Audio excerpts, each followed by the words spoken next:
오늘 본문 말씀은 우리가 함께 읽었던 것처럼 이제 마태복음 2장 19절부터 23절까지 말씀드리겠습니다. 그래서 지난주 말씀을 잠깐 정리를 하자면 그 지난주는 하나님께서 일하시는 방식에 대해서 우리가 나눴었죠. 하나님께서는 어떻게 일을 하시는가? 그래서 하나님께서는 그 말씀하신 것을 이루시기 위해서 세상도 움직이신다. 그리고 시간도 통제하는 분이시다라는 얘기를 우리 하면서요. 예를 들었던 것이 우리의 삶 가운데 우리가 예수님을 만나게 하고 예수님을 닮게 하시기 위해서 우리 주변에 있는 상황을 움직이셔서 어려움을 주기도 하신다고 그랬죠. 그러면 왜 하필이면 어려움이냐? 이 어려운 일이 생기지 않으면 하나님을 찾지 않기 때문에 또 하나님을 이제 닮으려고 하지 않기 때문에 그런 어려움을 허락을 하시는 거죠. 그러니까 일시적인 겁니다. 자, 그리고 우리 하나님께서는 또한 필요하다면 시간도 통제하셔서 가장 합당한 때에 나를 예수님 만나게 해주시고 예수님 닮게 해주시는 이런 일을 이루신다라는 얘기를 나눴습니다. 그리고 한편에 유대인들은 예수님의 탄생 지역을 오해했다고 그랬죠. 예수님이 갈릴리 사람이라고 나사렛 사람이라고 생각을 했는데 사실은 베들레헴에서 태어나신 게 맞았었고요. 그리고 자신들의 소원, 즉 로마로부터 독립시켜주지 않는 것에 대해서 예수님을 이제 의심하면서 비판했지만 메시아가 아니라고 생각했지만 사실은 예수님의 말씀을 따랐다면 복음으로 로마를 뒤집어 엎는 그런 역사가 일어났었겠죠. 그래서 안타깝게도 그 기회를 버렸습니다, 유대인들이. 그래서 예수님을 바르게 또 깊게 알면서 내 소원을 먼저 내려놓고 이제 말씀에 순종을 하면 그러면 예수님을 믿을 수 있게 되고 삶의 모든 문제들도 자연스럽게 해결이 된다라는 얘기를 우리가 지난주에 나눴습니다. 그리고 이제 마지막으로 이제 마리아와 요셉 유대인들은 고난을 겪을 때 뭐 이해할 수 없었을 거예요. 마리아와 요셉이 그 먼 거리를 만삭의 몸으로 그걸 왜 가야 되나 막 좀 불평할 수 있었을 텐데 유대인들도 왜 우리나라를 독립시켜주지 않는가 이해할 수 없었겠지만 그들이 겪는 고난에는 다 이유가 있었던 거죠. 베들레헴에서 태어나게 하시기 위해서 죄의 문제를 해결하시기 위해서 다 이유가 있었습니다. 그래서 내가 겪는 고난과 응답의 때가 우리도 이해가 되지 않을 때가 있는데 그럴 때 하나님을 신뢰하면서 인내하고 순종하면 끝까지 인내하면서 순종하면 결국 하나님의 뜻을 깨닫고 감사할 날이 옵니다. 반드시 옵니다.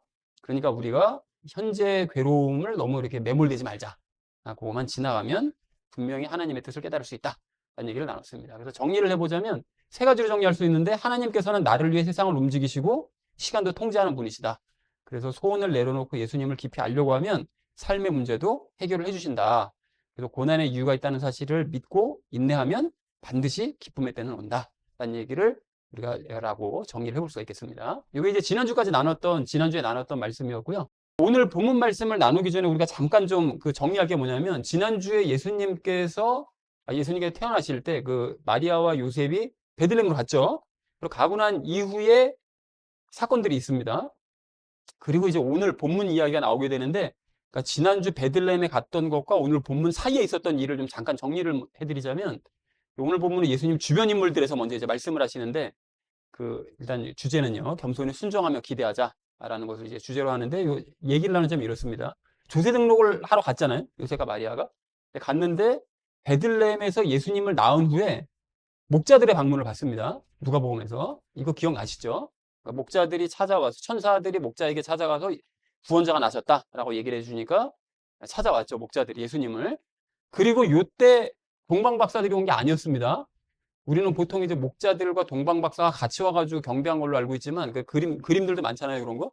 근데 아닙니다. 이때는 목자들만 왔었고 그리고 8일째 되는 날 예수님께 할례를 행합니다. 아기에게 이제 할례를 유대인의 관례에 따라서 그리고 정결례. 그러니까 아기를 낳으면 남자아이들은 33일 동안 정결한 시간을 보내고 예루살렘에 가서 제사를 드리게 돼 있고 여자아이 같으면 66일을 보내고 하나님 앞에 가서 제사를 드리게 돼 있거든요. 이게 이제 정결례인데 그 정결례를 행하기 위해서 성전으로 이제 갑니다. 갔을 때 대언자였던 시몬과 안나를 만나요. 그런 사건이 이제 일어나죠. 그리고 이후로 요셉과 마리아가 동방박사들의 방문을 받습니다. 그 이후에 어떻게 할 수 있느냐? 왜냐하면 여러분 기억하시잖아요. 동방박사들이 방문하고 난 다음에 그 다음에 어떤 일이 벌어지죠? 꿈에 헤롯이 이제 아이들을 죽이려고 그러잖아요. 예수님을 죽이려고 하잖아요. 그래서 바로 예수님이 요셉과 마리아가 이제 예수님을 데리고 이집트로 도망을 가죠. 그렇기 때문에 동방박사들의 방문이 있자마자 이집트로 도망치기 때문에 그죠? 그러니까 요게 만약에 동방박사들이 이전에 저 마국간에서 태어날 때 만약에 왔었다면 할례를 행하지도 못하고 정결례를 행하지도 못한 상태로 이집트로 도망갔겠죠. 그죠? 그러니까 이제 말이 안 됩니다. 그래서 어쨌든 동방박사들의 방문을 이때 이제 받았고 이집트로 도망치라는 천사의 말을 듣고는 이제 아기 예수님을 데리고 이집트로 갑니다. 그리고 계획이 어그러진 것을 깨달은 이 헤롯이 2살 이하의 그 아이들, 베들레헴 주변에 있는 2살 이하의 아이들을 전부 다 죽이는 끔찍한 만행을 저질렀다는 것이 지난주 말씀과 오늘 본문 사이에 있었던 사건들이에요. 이렇게 정리를 좀 하고 넘어가겠습니다. 자, 그래서 오늘 본문 말씀 우리 함께 읽을 텐데, 먼저 19절 말씀 함께 읽도록 하겠습니다. 그러나 보라, 헤롯이 죽자 주의 천사가 이집트에서 요셉에게 꿈속에 나타나 라고 얘기하죠. 그러니까 예수님과 요셉과 마리아는 지금 이집트로 이제 가 있는 상태죠. 그 사이에 시간이 좀 흘러서 헤롯이 죽은 거예요. 자, 그런데 헤롯 얘기가 나왔으니까 좀 잠깐 정리를 좀 해보자면, 헤롯이 가문이 굉장히 복잡합니다. 뭐 자식들도 많고 막 뭐 왕이 계승도 많고 복잡해요. 복잡한데 성경에서 나오는 그 헤롯은 그 4명만 딱 기억을 하시면 됩니다. 이게 성경 읽으실 때 좀 편하시라고. 자, 그래서 오늘 본문에 나오는 요 헤롯이요. 요 헤롯은 헤롯 대왕입니다. 선조 헤롯 대왕으로 이스라엘의 왕으로 임명을 받은 사람이었어요. 그러니까 로마에게 엄청 아부를 떨어가지고 이스라엘에 내가 왕으로 들어가겠다. 왕이 좀 됐으면 좋겠다. 라고 계속 아부를 떨어서 결국 임명을 받습니다. 로마로부터. 자, 그리고 2살 이하의 아기들을 죽인 장본인이 바로 헤롯이에요. 헤롯 대왕. 그리고 예수님의 공생의 기간 중 등장하는 헤롯 있잖아요. 그 헤롯 또 나오거든요. 그 헤롯은 어떤 헤롯이냐면 헤롯 안티파스입니다. 이름이. 이 사람이 세례요한 죽인 사람. 그리고 예수님이 십자가 못 박힐 때 신문했던 사람. 그 사람이 헤롯 안티파스입니다. 그리고 사도행전에 또 등장하는 헤롯이 있거든요. 다 헤롯 그러니까 똑같은 사람이라고 알고 있지만 아니고 다 틀린 사람인데 사도행전에 등장하는 헤롯은 헤롯 아그리빠입니다. 그런데 이 헤롯 아그리빠가 1세, 2세가 있어요. 근데 1세 같은 경우에는 야고보 사도 죽인 사람 있죠. 그리고 베드로 감옥에 집어넣은 사람. 이 사람이 헤롯 아그리빠 1세고 그 아들인 헤롯 아그리빠 2세는 바울이 왜 전도여행 갔다가 돌아왔을 때 신문했던 사람, 로마로 가기 전에 신문했던 사람이 이제 헤롯 아그리빠 2세다. 여기 4명만 기억하시면 성경에서 뭐 관련된 이제 헤롯은 다 이제 아시는 거겠죠. 자, 근데 그 헤롯이 죽었습니다. 죽어서 이제 주의 천사가 이집트에 지금 거하고 있는 요셉과 마리아 예수님께 찾아갑니다. 그래서 요셉의 꿈에 나타나가지고 얘기를 하죠. 그래서 요셉과 마리아가 지금 이집트에 살고 있었는데 꿈속에 나타납니다. 하나님께서는 요셉에게 말씀하실 때 항상 꿈으로 말씀하세요. 왜 그런 거냐? 요거에 대해서는 이제 적용 시간에 잠깐 얘기를 나누도록 하겠습니다. 자, 그래서 19절 말씀을 이렇게 정리해 볼 수가 있겠는데 헤롯 대왕이 죽자 주의 천사는 이집트로 가서 요셉의 꿈속에 나타나서 말을 했다. 무슨 말을 했느냐? 요 아래 20절 이하의 말을 한 거죠. 20절 말씀을 함께 읽도록 하겠습니다. 말하기를 일어나서 그 어린아이와 그분의 어머니를 데리고 이스라엘 지역으로 들어가라.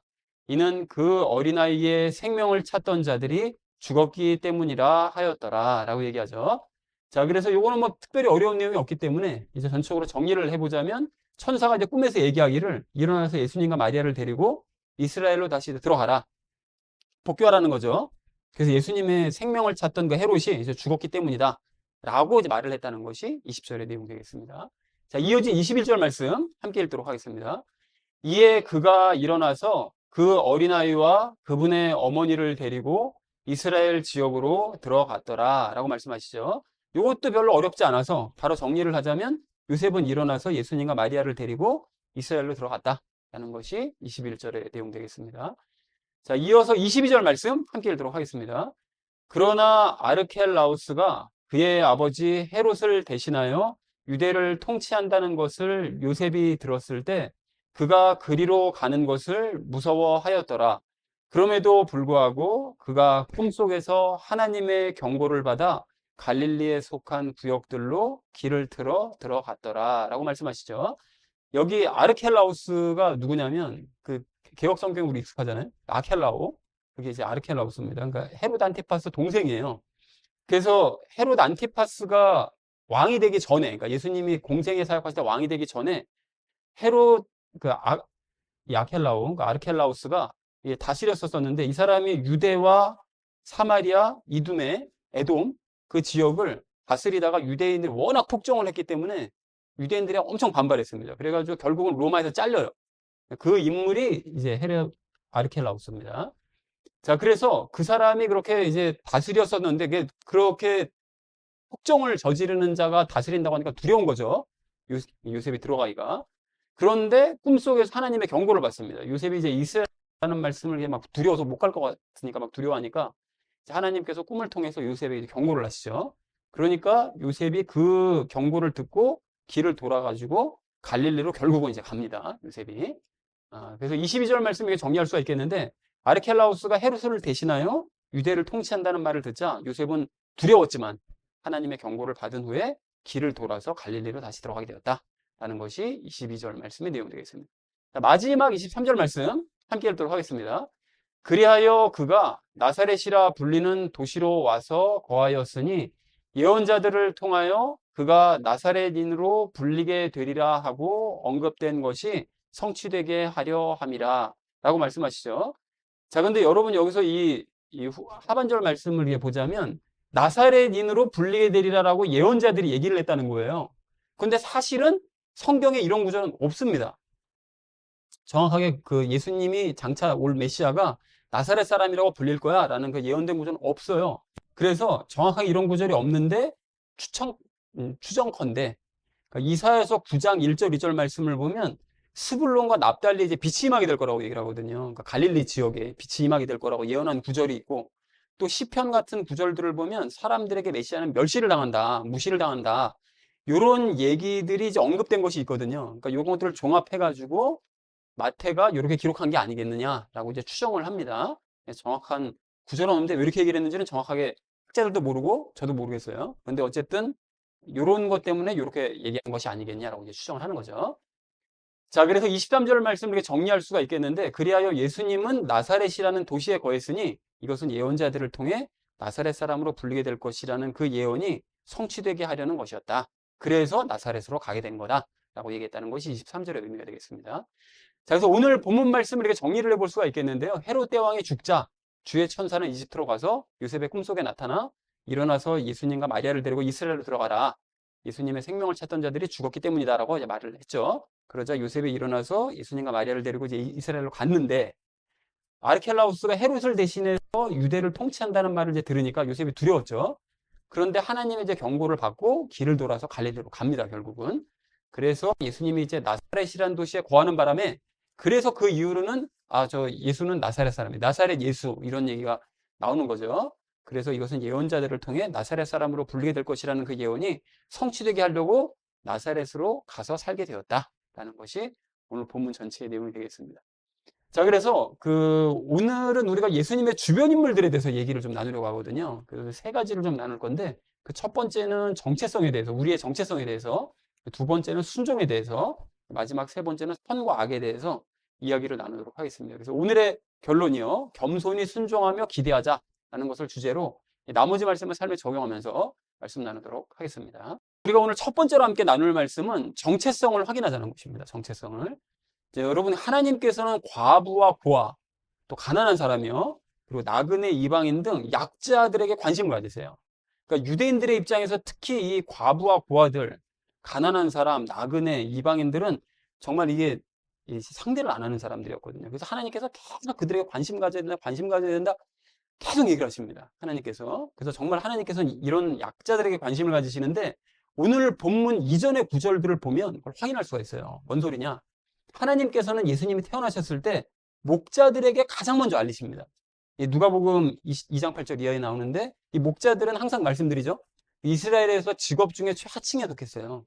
사람들이 거들떠보지도 않는 그런 사람들이 목자들이었는데 하나님께서는 이 사람들에게 가장 먼저 기쁜 소식을 알리시는 거죠. 왜냐? 약자들에게 관심이 있으시니까. 너희가 예수를 믿고 구원받아야 된다 라는 것을 그들에게 제일 먼저 알리시는 거죠. 자, 그런가 하면 이방인인 동방박사들이에요. 동방박사들이 사실은 뭐 그럴듯해 보여도 유대인들의 입장에서는 그냥 이방인일 뿐이거든요. 근데 이방인들인 그 사람들에게 예수님의 탄생 소식을 또 알리시는 거예요. 우리 하나님께서는. 왜냐하면 약자들에게 관심이 있으시니까요.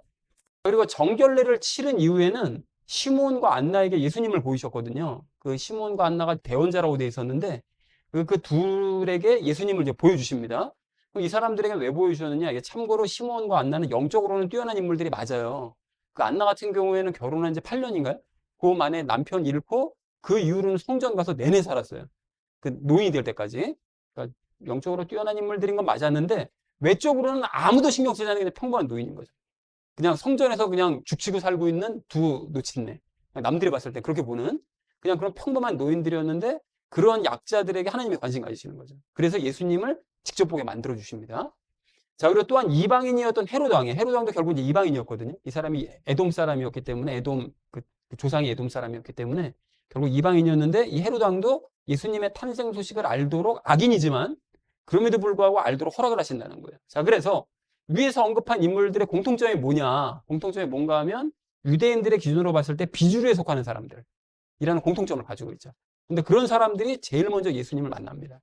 자, 그래서 그 사람들은 천대받던 목자였고요. 이방인이었었고요. 그리고 사람들의 관심 밖에 있던 노인들이었고요. 유대인들이 미워하던 이방인 왕이었는데 그런데 이들의 또 다른 이제 공통점이 있는데 예수님께 진지한 관심을 가지더라는 거예요. 그러니까 하나님께서 보여주시잖아요.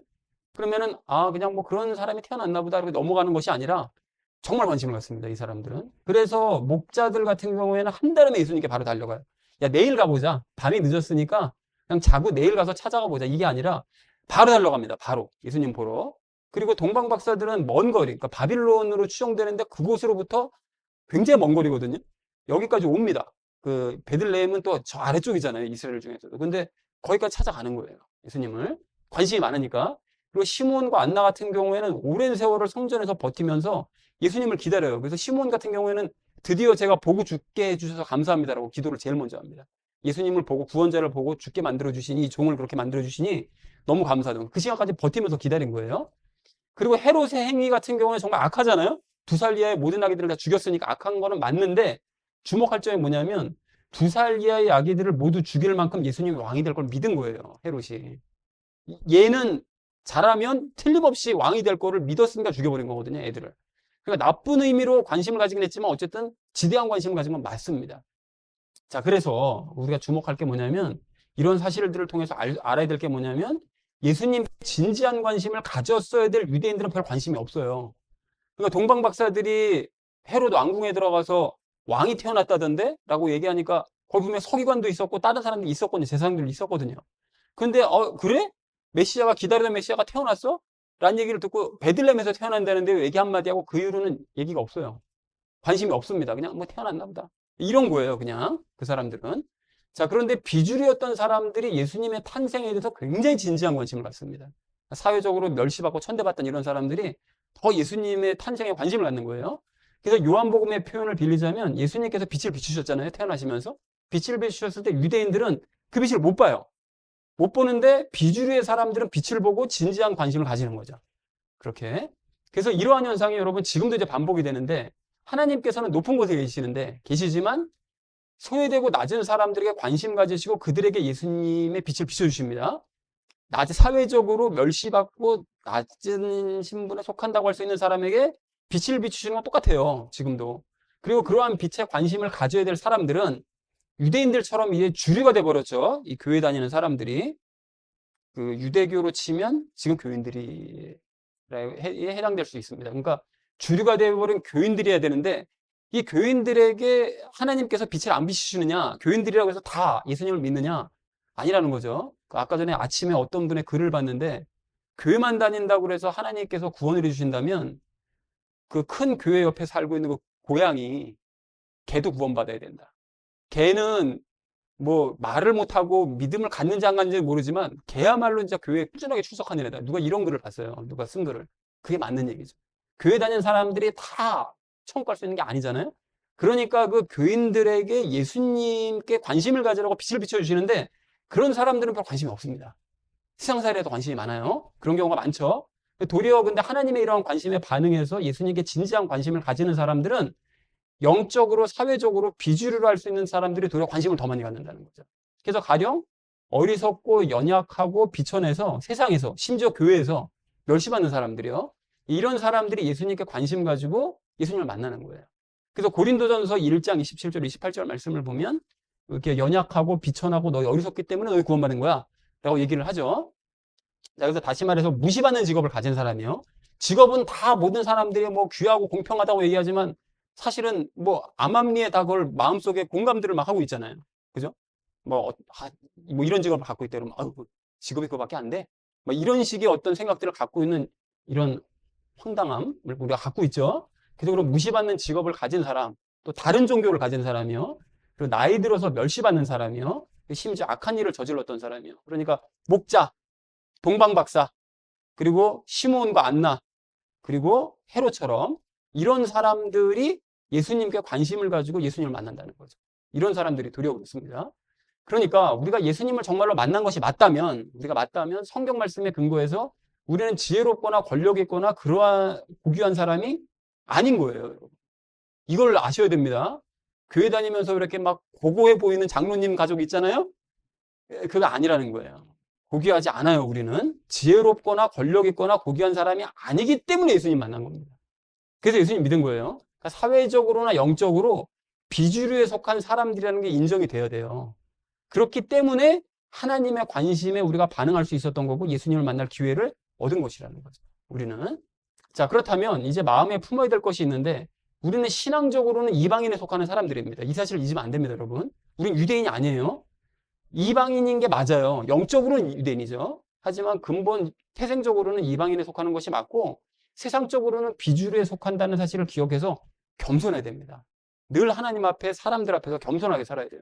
그러니까 구원을 자랑할 것도 없고 세상에서 내가 주류가 되고 싶어 하거나 유대인처럼 되려고 하지 말아야 된다는 것이죠. 이러면 망합니다, 여러분. 그렇게 세상적인 것에 관심 가지면 하나님의 관심 밖으로 날 수 있다는 거예요. 그래서 여러분 같이 읽어야 될 말씀이 있는데 우리 함께 읽도록 하겠습니다. 시작. 높아지려는 생각을 갖지 말고 오직 두려워하라. 이는 하나님께서 본래의 가지들도 아끼지 아니하셨다면 그분께서 너도 아끼지 아니하실까 주의해야 하기 때문이라 라고 말씀하시죠. 이게 유대인들이요. 본래의 가지 유대인들도 아끼지 않으셨다면 너도 아끼지 않으실 수 있어. 나머지 읽겠습니다. 그러므로 하나님의 선하심과 준엄하심을 보라.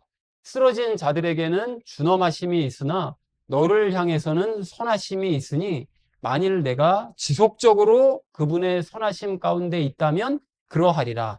그렇지 아니하면 너 또한 잘려 나가리라 라고 말씀하시죠. 그러니까 이거는 확실하게 믿음 가져서 성령님 세례받은 사람에게 하는 얘기는 아니죠. 그런 사람들은 당연히 뭐 가지랑 하나가 되어버렸으니까 뭐 알 수가 없는데 애매한 믿음을 가지고 있는 경우에는 조심하라는 거예요. 유대인들 쓰러지지 않았냐. 그러니까 하나님께서 준엄하시게 신경도 안 써버리신다. 물론 신경 쓰십니다. 뒤로는 다.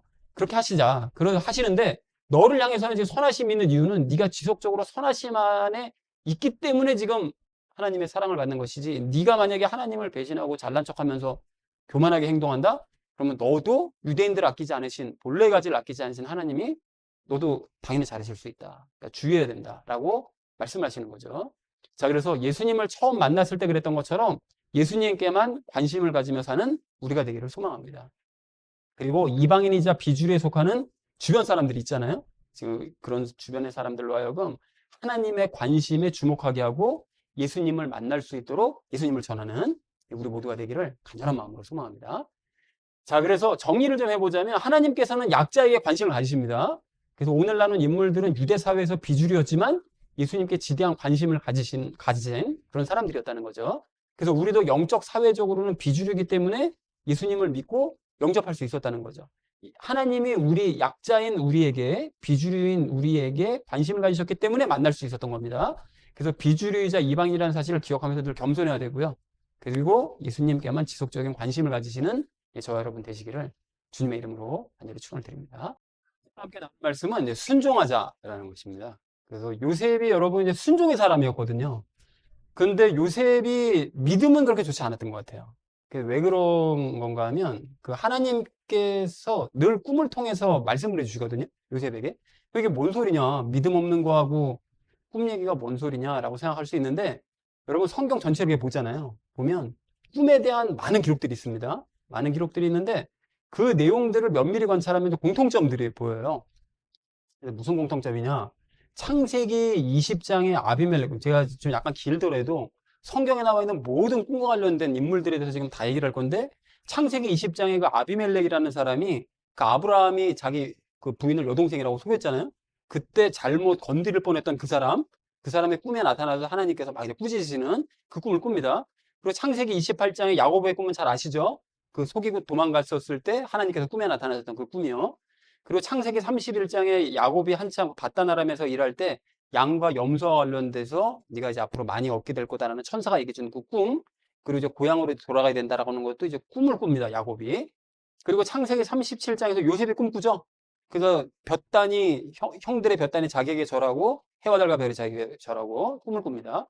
그리고 창세기 40장이 음료관리장과 빵관리장, 그러니까 그 요셉이 감옥에 있었을 때 파라오의 음식을 맡았었던 사람들이 둘이 들어와가지고 내가 3일 그런 꿈을 꾸잖아요. 그죠? 머리에 뭐 바구니를 이고 있었었는데 뭐 새들에서 쪼아먹고 뭐 이런 꿈꾼 얘기, 그 얘기를 합니다. 그리고 창세기 41장에서 파라오가 꿈꾼 얘기를 해요.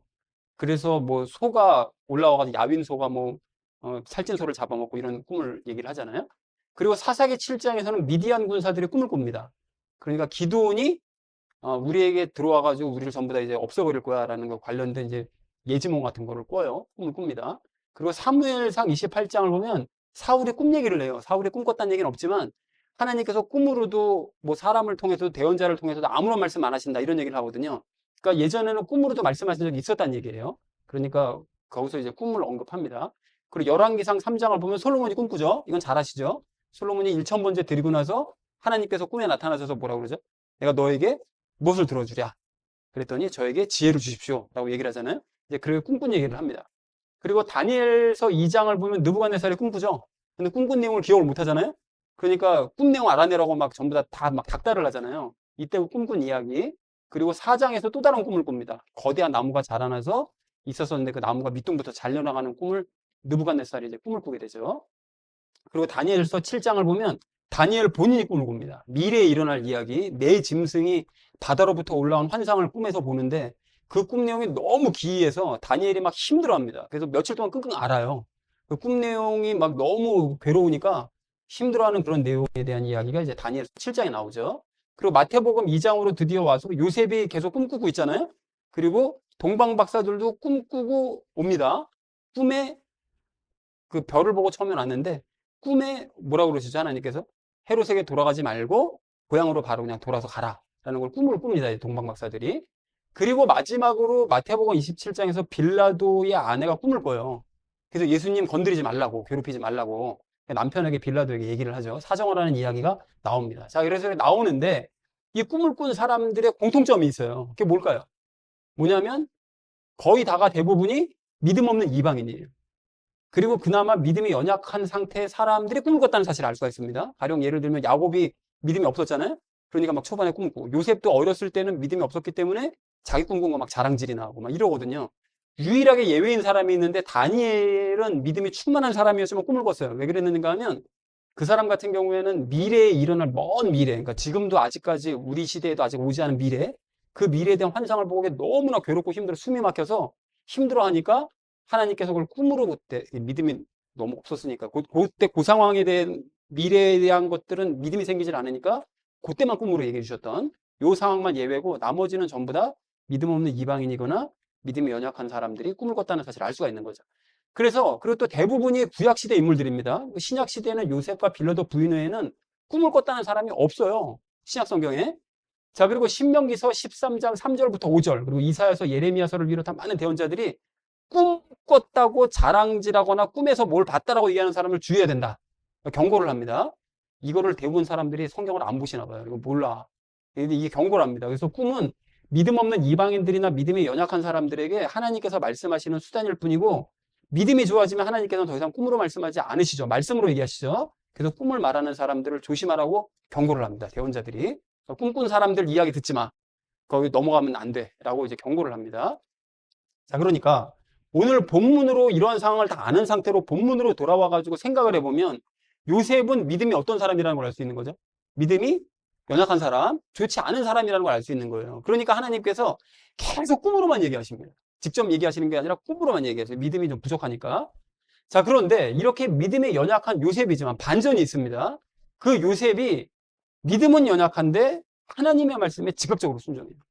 늘 순종합니다. 그래서 가령 예를 들어서 결혼하기 전에는 마리아와 결혼하는 걸 막 두려워했잖아요. 그래서 하지 말아야 되겠다 막 생각을 하고 있는데 천사의 말을 듣고 꿈을 꾸고는 즉각적으로 순종해서 결혼을 해요. 그거 사실은 믿음이 안 좋으면 꿈꾸고 일어나가지고 애 개꿈 꿨네. 나 결혼 안 할 거야. 이렇게 할 수도 있잖아요. 근데 순종합니다. 요셉이. 이게 특징이에요. 굉장히 중요한. 그리고 예수님이 태어난 후에는 꿈에 이집트로 도망치라는 천사의 말을 들었잖아요. 이것도 순종합니다. 근데 여러분 이게 순종했나 보다 이럴 게 아닌 게 이게 지금 가는 게 보통 일이 아니잖아요. 지금 갑작스럽게 얘기를 들은 데다가 이게 언제 돌아올지 모르는 이민이에요, 이민. 딴 나라 가는 거예요. 여러분 지금 갑자기 꿈에, 그것도 꿈에, 하나님께서 직접 들은 게 아니라 꿈에, 너 지금 당장 짐 싸가지고 내일 일본 가. 갈 수 있어요? 못 가잖아요, 이거. 뭐 어떻게 가겠어요? 정리도 해야 되고 막 이래도 복잡한데. 못 가는데 갑니다. 그 언제 돌아올지도 몰라요. 그런데도 불구하고 요셉이 즉각적으로 순종합니다. 요셉이 이런 귀한 모습을 갖고 있어요. 그리고 이스라엘로 다시 돌아올 때도 요셉이 헤롯 아켈라오 때문에 막 두려워했다고 그랬잖아요, 아까 전에. 두려워서 사실 못 갈 것 같은 거 진짜 무섭잖아요, 진짜 죽을까 봐. 그런데도 불구하고 하나님의 경고를 어떻게 경고하시는지 모르지만 경고를 받고 순종합니다. 죽을지 모르지만 순종하자. 순종합니다. 자, 그래서 하나님께서는 이런 사람을 기뻐하시는 거예요. 이런 사람. 그러니까 영적으로 막 아는 것이 막 많고 막 믿음이 엄청 좋아요. 이거 말고 영적으로 아는 것이 그렇게 많지 않더라도 믿음이 다소 좋지 않을지라도 하나님의 말씀이라면 순종하자. 그것도 곧바로 순종하자. 이런 사람을 기뻐하십니다. 우리 하나님께서는. 그래서 여기 조심할 점이 있는데 미루고 미루다가 순종하는 건 순종이 아닙니다, 여러분. 그리고 순종하라고 그러는데 일부만 이만큼 순종하고 나머지는 순종 안 하는 거. 이것도 순종이 아니에요. 불순종입니다, 여러분. 그런 것들도. 자, 그래서 아브라함이, 여호수아가, 다윗이, 다니엘이, 그리고 예수님께서 이렇게 순종을 했던 거예요. 이런 식으로. 그리고 이렇게 순종했을 때 받는 복에도 이제 주목할 필요가 있는데 하나님께서는 이런 사람, 이 순종하는 사람을 아주 세밀하게 인도하시고 보호해 주십니다. 그래서 가령 예를 들자면 요셉이 결혼을 고민했잖아요. 그 마리아랑 나 결혼해야 되나 말아야 되나 고민하잖아요. 답을 알려주세요. 결혼해라. 걱정하지 말고 결혼해. 라고 답을 알려주십니다. 시원하게. 그리고 헤롯이 아기들을 죽일 때 어디로 피해야 될지 막 고민했잖아요. 고민했을 거잖아요. 이거 막 주변 애들이 죽는다 그러니까 그때 이집트로 가. 구체적으로 알려줍니다. 그리고 헤롯이 죽었다는 사실도 알려줘요. 야, 죽었어. 돌아가도 돼, 이제. 그리고 뭘 해야 될지도 알려줍니다. 피해서 갈릴리로 올라가. 다 알려주시는 거죠. 그리고 또한 나사렛에서 처음에 베들레헴으로 호적 등록하러 갈 때, 그리고 베들레헴에서 이집트로 도망갈 때, 그리고 이집트에서 다시 나사렛, 갈릴리로 돌아갈 때, 그 모든 길을, 여정을 함께 하시면서 지켜주시는 거예요. 왜요? 요셉이 특히 누구랑 함께 있으니까. 예수님이랑 함께 있으니까. 요셉이 위험해지면 예수님도 위험해지잖아요. 그러니까 보여주시는 거죠. 아주 철저하게 보여주십니다. 철저하게. 자, 그러므로 고민할 때 답을 얻고 피할 길과 가야 될 길을 알며 무슨 일을 해야 될지 답을 얻고 싶은 마음이 들잖아요. 그렇잖아요. 한참은 이걸까 저걸까 막 고민할 때 답이 좀 탁 나왔으면, 그리고 내가 피할 길과 가야 될 길을 좀 알고 있었으면, 그리고 무슨 일을 해야 될지 내가 답을 좀 착 얻었으면, 이게 아쉬울 때가 참 많잖아요, 여러분. 그죠? 그리고 또한 매 순간 함께 하시면서 나를 보여주신 하나님을 좀 직접 느끼고 좀 체험하고 싶은 이런 마음이 많이 들잖아요. 힘들고 어려울 때. 그러고 싶으시잖아요. 어떻게 해야 되죠? 순종하셔야 됩니다. 순종해야 돼요. 그것도 즉각적으로 순종하셔야 돼요. 하나님의 말씀이 들리잖아요. 예배 시간에 들리는 하나님의 음성, 또 내가 성경을 보는데 보이는 갑자기 눈에 띄는 성경 구절, 큐티하는데 갑자기 눈에 들어오는 구절들, 이런 게 있으면 즉각적으로 순종하셔야 됩니다. 그러면 앞에 놀라운 복이 임하게 되는 거예요. 그렇게 해서 세밀하게 인도하시고 보호하시는 하나님의 손길을 체험하는 우리 모두가 되기를 간절한 마음으로 소망합니다. 자, 그래서 오늘 말씀을 정리를 할 건데, 두 번째 말씀이요. 하나님께서 꿈을 통해 메시지를 주는 사람들은 믿음이 없거나 믿음이 연약한 사람들이 그 꿈으로 메시지를 받는다. 그래서 요셉은 믿음이 연약하긴 했는데 즉각적으로 순종하는 이런 굉장히 귀한 모습이 있었던 거죠. 그래서 하나님께서는 이런 사람을 기뻐하십니다. 이런 사람. 즉각적으로 순종하는. 그리고 이런 사람들의 삶을 세밀하게 인도하시고 보여주시는 거죠. 우리 하나님께서. 그래서 순종함으로써 인도하심과 보호를 체험하는 저 여러분 되시기를 주님의 이름으로 간절히 축원을 드립니다. 마지막 세 번째 말씀 나눌 건데, 그 분별하고 기대하자는 것입니다. 자, 우리가 이제 질문이 생기는데, 적용 1에서 나눈 이야기가 하나님께서 낮은 위치에 소외된 사람들에게 관심 가지신다고 그랬잖아요. 그리고 적용 2에서는 뭐 얘기했죠? 순종하는 사람들을 보호하신다고 그랬죠. 자, 그러면 적용 1과 2를 합쳐놓은 사람에 해당되는 그런 사람이 있어요. 누구냐면 아기들입니다. 아기들.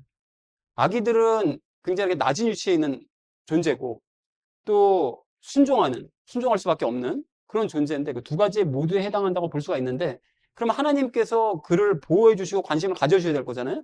당연히 그렇게 하셔야 되는데 왜 하나님께서는 헤롯이 아기들을 죽이도록 방치하셨는가? 그거 왜 그러신 거죠? 이게 깝깝한 문제잖아요, 이게. 그래서 이런 일이 일어나면 하나님을 믿지 않는 사람들은 하나님을 비난합니다.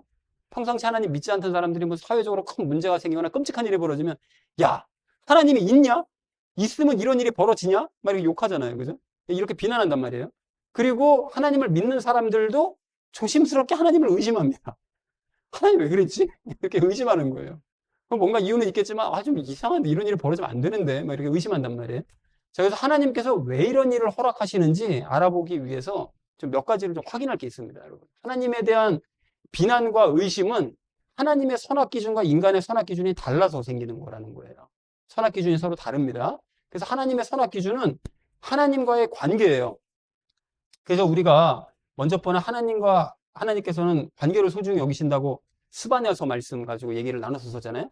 그러니까 유대인들은 여호수아가 온다고 하니까, 예슈아가 온다고 하니까, 우리를 해방시켜줄 여호수아가 오나 보다라고 생각을 했었었는데, 그러니까 현실의 이득에만 주목했었었는데, 사실 하나님께서는 그게 중요한 것이 아니라 빛을 주심으로써 관계를 맺기를 원하신다 얘기를 하면서 스바냐서를 인용을 해둔 적이 있었었죠.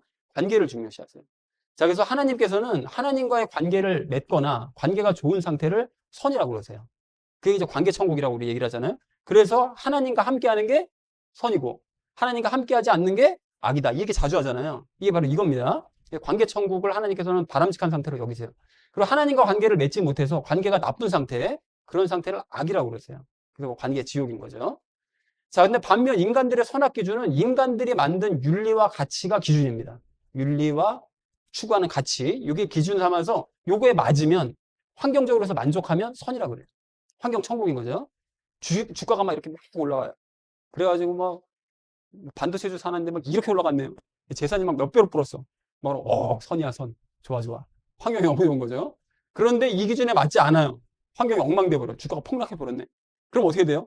야, 악하다 악해. 대통령도 악하다 막 욕하고 있어요 지금 실제로.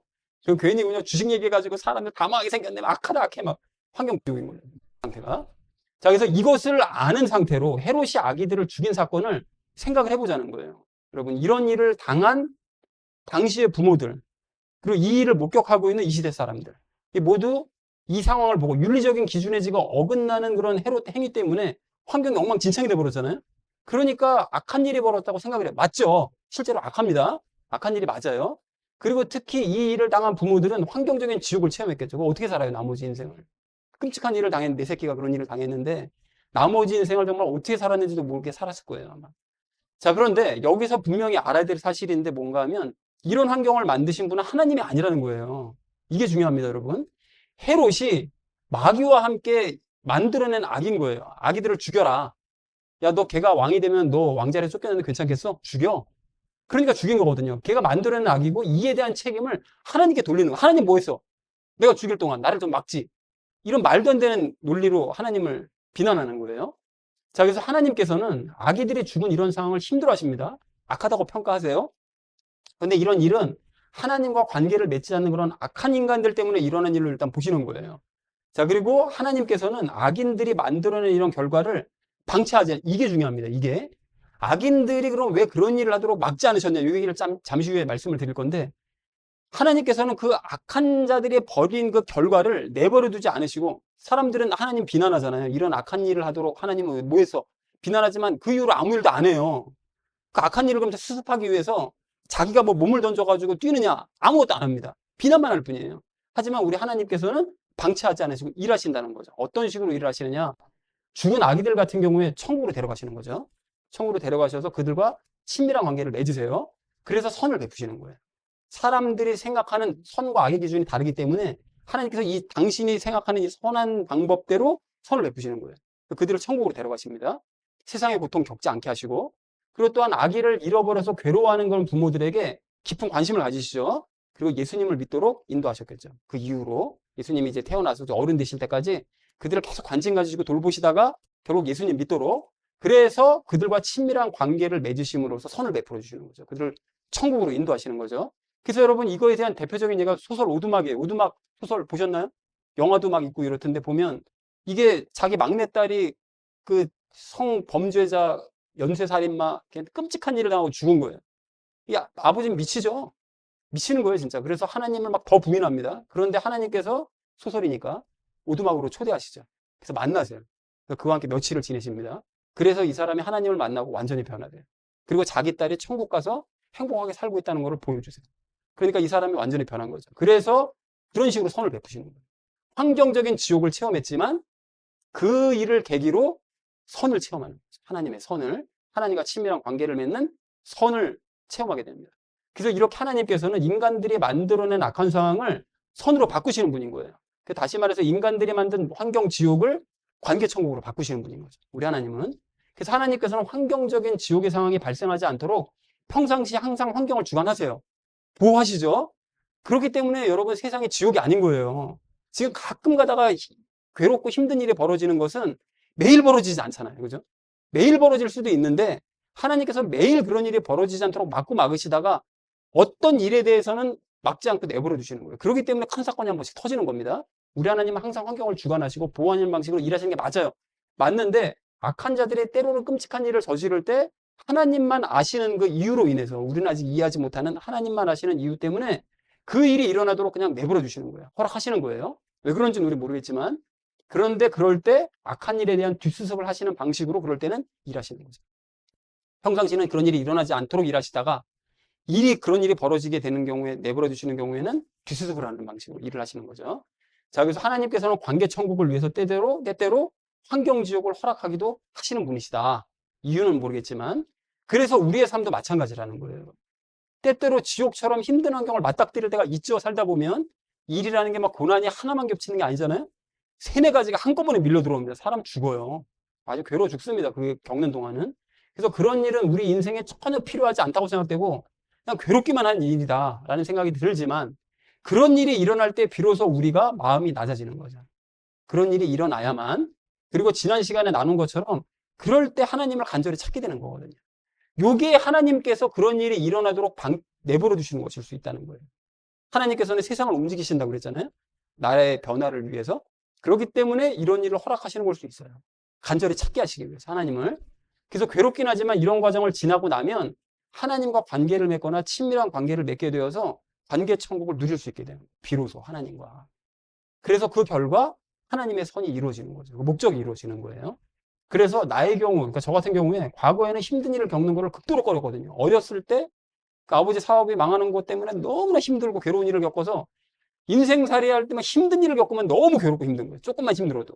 너무 힘들었었는데 그리고 환경 천국이 막 깨지는 것 같아요. 그나마 내가 누리고 있는 이 환경 천국이 요거 깨지는 것 같아가지고 고난 겪는 걸 너무너무나 두려워하고 싫어했는데 이제는 그런 일을 겪을 때면 그냥 어차피 겪을 일이다.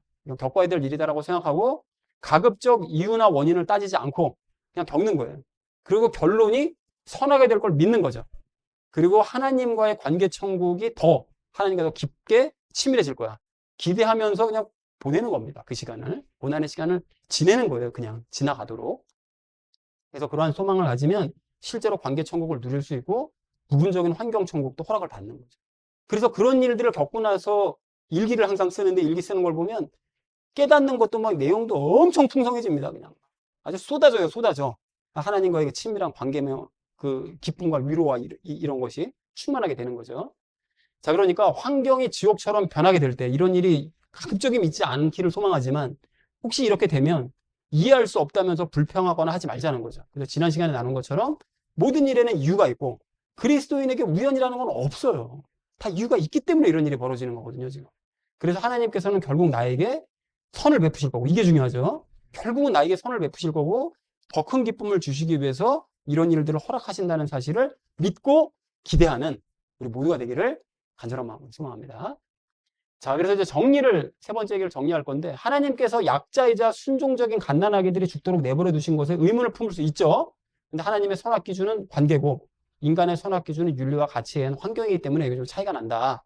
그래서 하나님께서는 아기들이 죽은 사건을 하나님과 관계를 맺지 않은 이들이 만들어낸 그런 악이라고 이제 보시는데 그런데 그 일을 방치하지 않으시고 아기들과 아기 부모들에게 선을 베푸세요. 친밀한 관계를 맺는 것으로. 그래서 이처럼 하나님께서는 인간들이 만든 악을 선으로 바꾸시는 분인 거죠. 그래서 하나님께서는 환경적인 지옥이 만들어지지 않도록 환경을 주관하시고 보호하시는데 때때로 경우에 따라서 그 일을 허락하기도 하신다. 그런 일이 있다. 그런데 그 악한 일을 수습하는 방식으로 일을 하신다. 환경 지옥을 탓하거나 불평하지 말고 하나님께서 베푸실 선과 기쁨을 기대하는 우리 모두가 되어야 된다. 라고 이제 정리를 해볼 수가 있겠습니다. 오늘 본문 말씀을 이제 전체적으로 좀 정리를 해볼 건데요. 첫 번째로 나눴던 것이 정체성을 확인하자고 그랬죠. 하나님께서는 어떤 사람들에게 관심 가지신다고요? 약자들에게 관심 가지십니다. 항상 하나님의 관심은 약자들에게 있지 강자에게 있지 않으세요. 그러니까 약해지면 약해질수록 관심 받는 거예요. 그렇게. 그래서 본문의 인물들의 두 가지 공통점이 있다고 그랬죠. 오늘 나눴던 그 인물들이요. 아까는 시몬과 안나, 그리고 목자, 동방박사들, 그 헤롯, 그 사람들의 공통점이 뭐였죠? 두 가지 공통점. 첫 번째는 비주류에 속했다. 주류가 아닌. 그럼에도 불구하고 누구에게 관심을 가졌다? 예수님께 지대한 관심을 가졌다. 이 두 가지 공통점을 가지고 있었다라고 했습니다. 자, 그리고 우리는 비주류에 속했기 때문에 예수님을 믿고 영접할 수 있었다는 사실을 잊으면 안 됩니다. 내가 예수님을 믿고 영접했다면 나는 비주류인 사람이구나 라는 걸 인정을 해야 되는 거죠. 그 비주류임을 인정하고 이방인임을 기억해서 늘 겸손해야 된다. 자, 그리고 세상에 대한 관심을 위해서 버리고 예수님께만 관심을 갖는 우리가 되자라는 얘기를 우리가 이제 나눴었죠. 자, 그래서 비주류에 속하는 또 다른 이방인이 있을 수 있거든요. 우리 주변에. 그런 사람들에게 예수님이 관심 갖도록 예수님을 전하는 우리가 돼야 된다라는 얘기를 첫 번째로 나눴습니다. 자, 우리 두 번째로 나눴던 것이 이제 순종하자고 얘기를 나눴었는데, 첫 번째로 나눴던 것이 성경 전체에서 꿈을 꾼 사람들의 공통점이 뭐라고 그랬죠? 믿음이 없거나 믿음이 약하거나 그런 사람들이 이제 꿈을 꿨었다라는 게 공통점입니다. 요셉은 믿음이 좋았던 것일까요? 구약시대 요셉 말고 예수님 아버지 요셉 믿음이 좋았던 것이 아니었던 거예요. 그러니까 꿈을 꿨죠. 꿈으로만 항상 듣습니다. 자, 그래서 요셉의 장점이 근데 뭐였죠? 순종합니다. 믿음이 좀 부족하더라도 하나님 말씀이 순종해야지. 이게 너무 귀한 태도인 거예요. 이게 진짜 너무 귀한 태도인 거죠. 그러니까 복 받습니다. 이게 진짜 이런 사람이. 그래서 하나님께서는 어떤 사람 좋아하신다고요? 순종하는 사람. 그것도 즉각적으로 순종하는 사람. 요셉처럼 즉각적으로 순종하는 사람을 좋아하시는 거죠. 우리 하나님께서는. 그래서 하나님께서는 순종하는 사람에게 어떤 대우를 해주신다. 아까 요셉의 경우를 예를 들어서 뭐라고 얘기했었죠? 그래서 뭐 보여주시죠. 지켜주시죠. 그리고 가야 될 길을 세세하게 인도를 해주신다. 여쭈면 바로 답을 주시는 거죠. 어떻게 하면 그렇게 될 수 있느냐? 순종하면. 즉각적으로 순종하면 그런 일이 나에게도 일어날 수 있습니다. 그래서 하나님의 말씀에 즉각적으로 순종해서 세밀하게 인도함 받고 보호받는 삶을 살자. 축복의 말씀이죠. 이를 동의하면 아멘. 아멘 나와야 됩니다. 이거. 그래서 순종을 하는 우리가 되자. 라는 얘기를 두 번째로 나눴습니다. 자, 우리 마지막 세 번째로 우리 나눴던 것이 분별하고 기대하자고 얘기를 했죠. 하나님께서는 헤롯이 아기들을 죽이는 일을 허락을 하셨습니다. 끔찍한 일이지만 허락하셨어요. 그래서 하나님의 선악 기준과 인간의 선악 기준이 서로 다르다고 그랬죠. 그래서 우리가 의문이 생길 수가 있는데, 자, 그래서 하나님의 선악 기준이 뭐라고요? 하나님의 선악 기준은 관계입니다. 관계. 나와 관계가 맺어졌느냐 안 맺어졌느냐 이거에 따라 선과 악이다라고 판단하시고요. 인간의 선악 기준은 뭐라고요? 환경의 선악입니다. 사람이 만드는 윤리와 가치를 기반으로 한 환경이 좋으면 선이고 안 좋으면 악인 거죠. 그래서 악의를 잃은 부모와 이 사건을 목격한 사람들은 악한 일이 일어났다고 생각을 하는 게 당연한데 하나님께서는 헤롯이 저지른 그런 악한 상황을 어떻게 선으로 바꾸셨다고요? 그들과 죽은 아기들과 그 부모들과 어떤 관계를 친밀한 관계를 맺으심으로써 이 선으로 바꾸셨다. 그런 악한 환경을 선한 관계로 바꾸셨다라고 얘기했죠. 그래서 하나님께서는 악한 상황이 일어나지 않도록 주관하시지만 때때로는 그런 악한 상황을 허락하기도 하신다고 그랬어요. 그리고 그 상황을 뒷수습하는 방식으로 일하신다고 그랬죠. 그래서 관계 천국을 위해서 때때로 환경 지옥을 허락을 하시는데 이것을 깨달음으로써 환경 지옥을 체험을 할 때 하나님께서 베푸실 그 선과 기쁨을 기대하는 내가 힘든 상황을 겪을 때 요거는 틀림없이 하나님께서 나에게 앞으로 이제 선을 베풀어 주려고 이렇게 하시는 거야 라는 걸 기대하는 성숙한 그리스도인 되기를 주님의 이름으로 간절히 축원드립니다. 자, 그래서 사랑하는 우리 나눔 믿는 교회 성도님들 모두는 비주류에 속하는 이방인이라는 정체성을 여러분 늘 마음에 담으시고요. 하나님의 말씀에 요셉처럼 순종하시기 바랍니다. 그럼에도 불구하고 이해할 수 없는 이런 고난들이 찾아올 때마다 하나님께서 베푸실 선을 기대하시는 저 여러분 되시기를 주님의 이름으로 간절히 축원드립니다.